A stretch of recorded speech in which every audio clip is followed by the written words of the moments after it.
America is at a turning point. The Democrat Party, reeling from a devastating election loss, is torn between factions.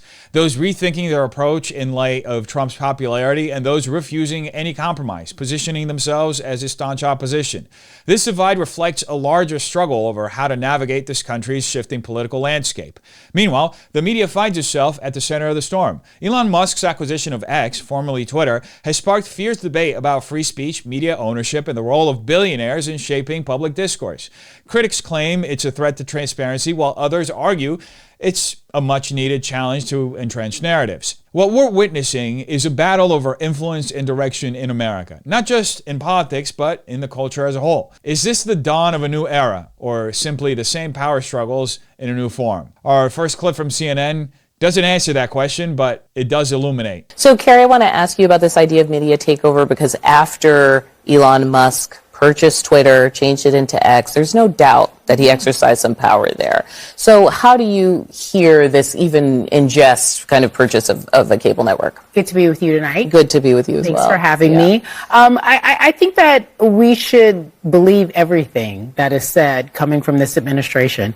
I don't think that we have the luxury to dismiss it as him being someone who's being funny or someone who is just being himself or that is his brand. X, and you said in some ways, always. I feel like X, I don't know if anyone is on it in any capacity. I don't know if you're on it. You're the only one? You're on it? You all are on it? Okay. I've actually decided to take a rest of peace because it is not a peaceful place for me.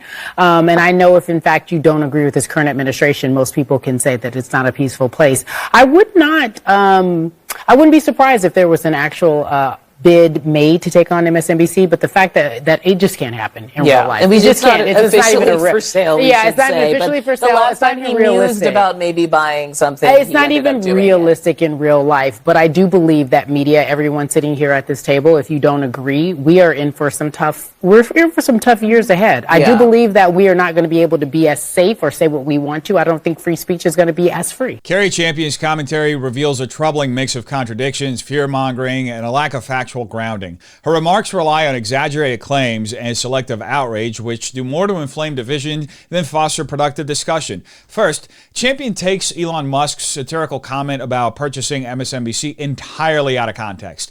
Musk's response to a meme asking how much does it cost was a clear joke. Treating this as a serious proposal misrepresents his intent and fuels unnecessary alarm. This kind of hyperbolic interpretation does nothing to further inform debate. Instead, it amplifies baseless concerns. Champion also raises vague fears about safety and free speech, suggesting that Musk's leadership of X has created an unsafe environment. Yet, there is no credible evidence to support these claims. On the contrary, Musk has championed broader free speech protections on X. What's striking here is the contrast between her alarmist rhetoric and the actual threats faced in the political landscape. For example, President-elect Trump endured 2 assassination attempts during the recent election cycle, incidents directly linked to the toxic political climate and rhetoric fostered by the Democrats. These acts of violence targeted Republicans, yet Champion offers no acknowledgement of this reality. Instead, she projects unsubstantiated fears of harm onto herself and her political allies, ignoring the very real dangers others have faced. Now, her decision to leave X because it's not a peaceful place exposes further contradictions. By exiting a platform that encourages diverse viewpoints, she isolates herself from public discourse while simultaneously lamenting the supposed erosion of free speech. Ironically, she criticizes free speech while exercising her right to avoid it, framing others' opinions as inherently harmful rather than engaging with them constructively. This behavior fits into a broader pattern of virtue signaling. Many figures like pollster Alan Lichtman have publicly announced their departures from X, only to return when the alternatives fail to meet their needs. Such actions underscore the performative nature of these declarations. They're less about principle and more about posturing for political or social clout. Champion's disdain for Musk's humor or personal expression also sets a dangerous precedent. If public figures can no longer joke or express themselves authentically without their words being weaponized, public discourse will become sterile and devoid of humanity. Her rigid interpretation stifles open dialogue and dismisses the nuances of communication. Also, her alarmism over media ownership lacks basic context. Even if Musk were serious about purchasing MSNBC, the regulatory barriers to such a transaction are immense. Media consolidation is heavily scrutinized in the U.S., making the idea of one individual monopolizing a major network implausible. That is, unless he's a Democrat, and we're going to look at that in a little bit. Anyway, raising this as a significant threat misleads the audience and distracts from more pressing issues. Overall, Champion's rhetoric reflects a broader trend in the modern discourse, exaggerating threats, ignoring context, and demonizing opposing views. By misrepresenting satire, amplifying unfounded fears, and dismissing others' opinions, she contributes to the very divisions she claims to decry. And all that being said, guess what she did just moments later? If you said double down, well, you're about to find out. I heard what you're saying about X. I saw a survey this week. It's now the most ideologically balanced user platform. Scott, of any platform. stop. It's too early. I just sat down. I've only been here for 2 minutes. You're going to be embarrassed when I tweet out after the show, but you it's cannot true. say that. So- That's not the case. So Who's what the source of that? What I find, we reported it on this network. It's not accurate, and you know it. Okay, I'll let you make your statement. Champion's remarks are a masterclass in hyperbole and emotional posturing. When someone gets on a panel like this, you expect them to bring something to the table. Facts, perspective, analysis. What you don't expect, or frankly need, is someone feigning emotional injury to dodge a substantive debate. She goes straight to an overdramatic tone, which, let's be honest, doesn't add anything to the conversation. It's all theater. And this isn't just a matter of tone, it's about content. She's not engaging with the actual points being made. Instead, it's just this exaggerated reaction that feels more like an attempt to shut down opposition rather than respond to what's being said. And here's a kicker. Her last statement, in trying so hard to discredit Scott Jennings, she actually undercuts the credibility of her own network. That's the irony. She's so desperate to score points that she forgets she's also representing CNN. How do you attack someone with such a sweeping generalization and then expect to maintain the audience's trust in your own platform? This isn't the first time we've seen this play out, though. It's a pattern, a refusal to engage with facts and logic, replaced with outrage and emotional appeals. I mean, this is liberal rage at its peak. They can't sit through a disagreement without it turning into some kind of personal affront. It's as if the mere act of having to listen to an opposing viewpoint is too much to bear. And let's talk about the over-the-top delivery. Absolutely unnecessary. Theatrics don't make a bad argument better. They just make it louder. And loud doesn't mean right. If anything, it makes it harder to be taken seriously. People want thoughtful discourse. They want to see ideas tested and debated, not drowned out by dramatics. At the end of the day, this is why so many people are tuning out of legacy media. They're tired of the emotional meltdowns and the desperate attempts to score points. If Champion wants to be taken seriously, she needs to dial it back and actually engage with the substance of the conversation. Let's see if she's capable of doing that in this next clip. But my point is this. Can I reframe it a different way? Because the site changed radically, right? So whether you think the voices it is somehow more balanced now, that's fine. But no doubt Musk's influence is profound, and that you open it up and now you're there with his opinion and he is now part of this administration. So does anyone else think that there should be this greater concern about billionaires purchasing media companies? Okay. Would you be worried if Bill Gates controlled MSNBC? No, because he's sane. The irony of Carrie Champion and the CNN anchor sitting there expressing concern about Elon Musk consolidating media power is almost too rich.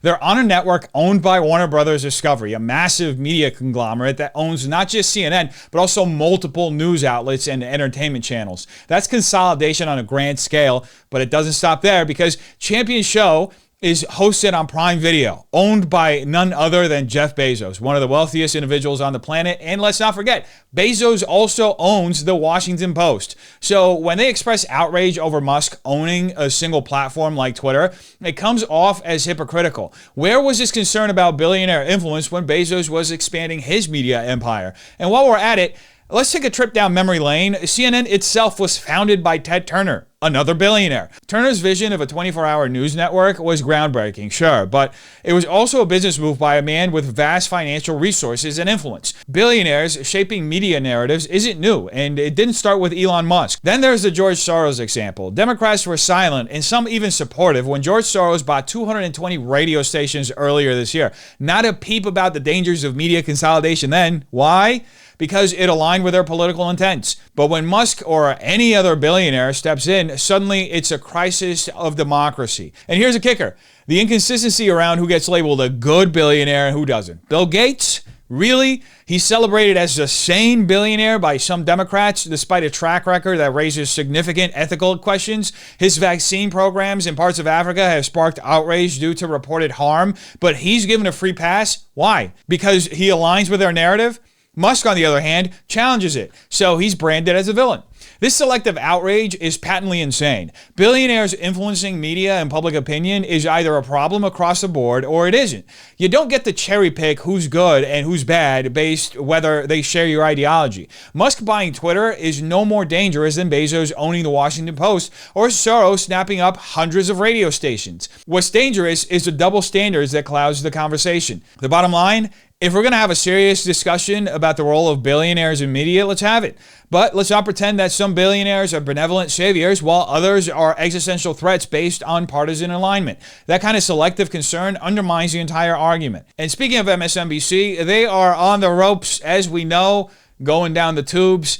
And here's Joy Reid, helping it flush down faster. 2 weeks ago, Donald Trump announced the selection of the world's richest billionaire, Elon Musk, and near billionaire Vivek Ramaswamy to create the so-called Department of Government Efficiency, or DOGE, in his new government next year.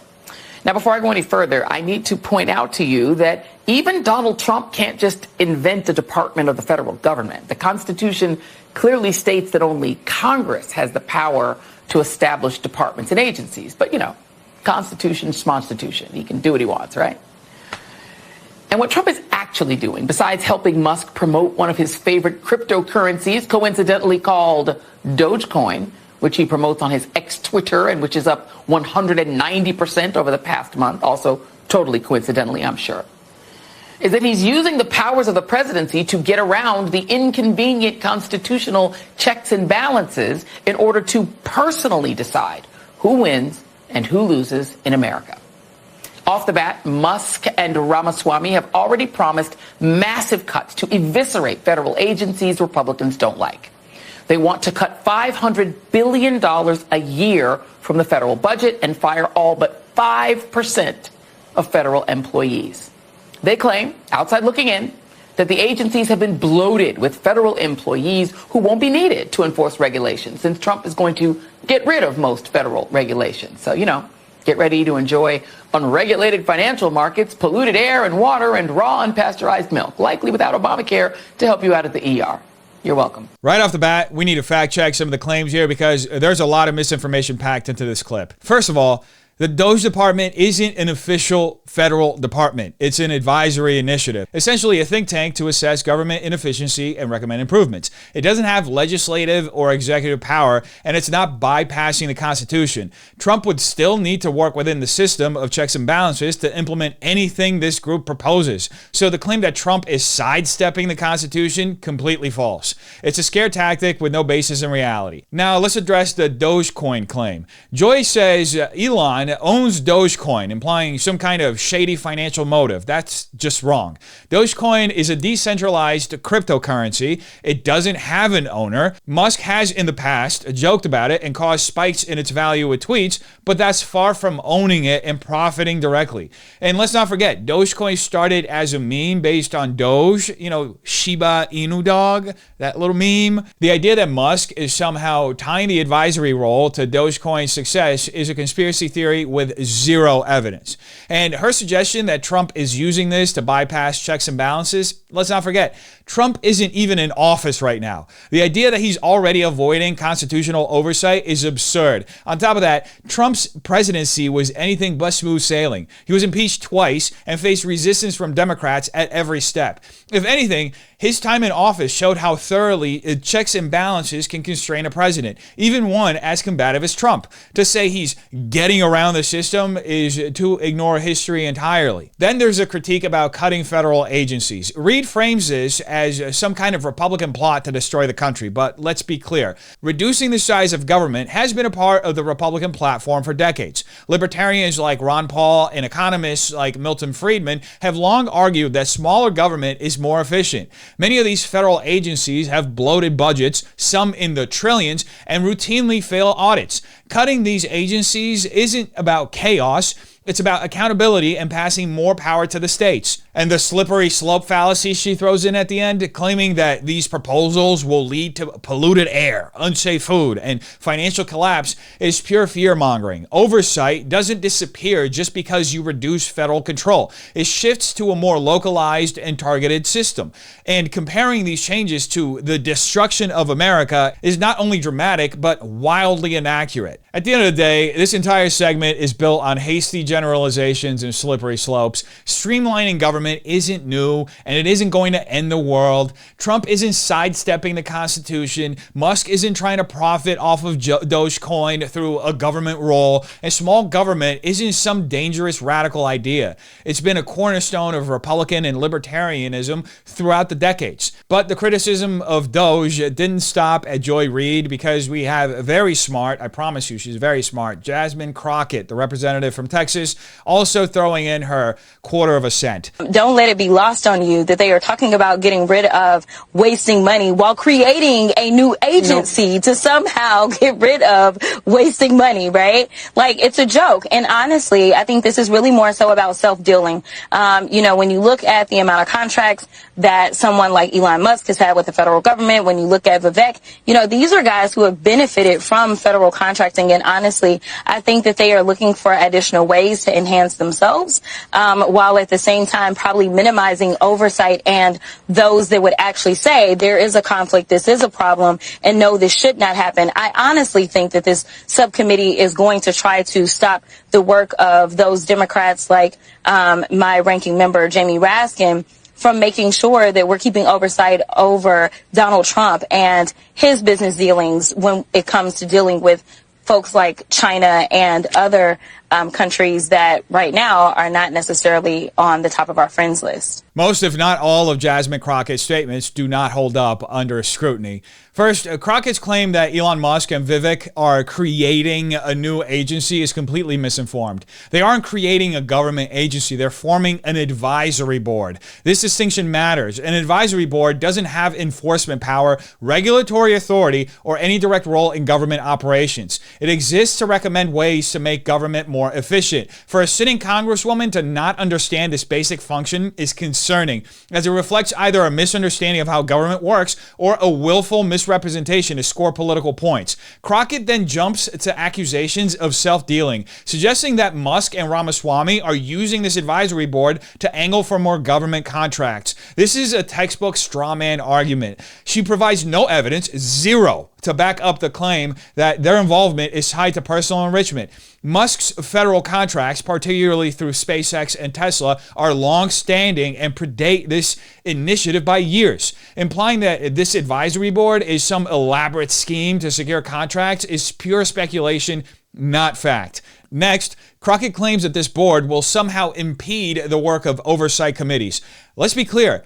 Oversight committees operate independently of any advisory board. They have their own mandates, members, and processes. To suggest that Musk and Ramaswamy will interfere with these committees is baseless. Crockett even throws in Jamie Raskin's name, claiming that his work might be obstructed. This is conspiratorial and a complete red herring. Raskin's role on oversight committees isn't impacted by an efficiency advisory board in any way. It's a deflection designed to distract from the lack of substance in her argument. Now, beyond that, let's talk about how she wraps up her remarks with what can only be described as a keyword salad. She throws around terms like conflict and business dealings without tying them to any specific evidence or coherent point.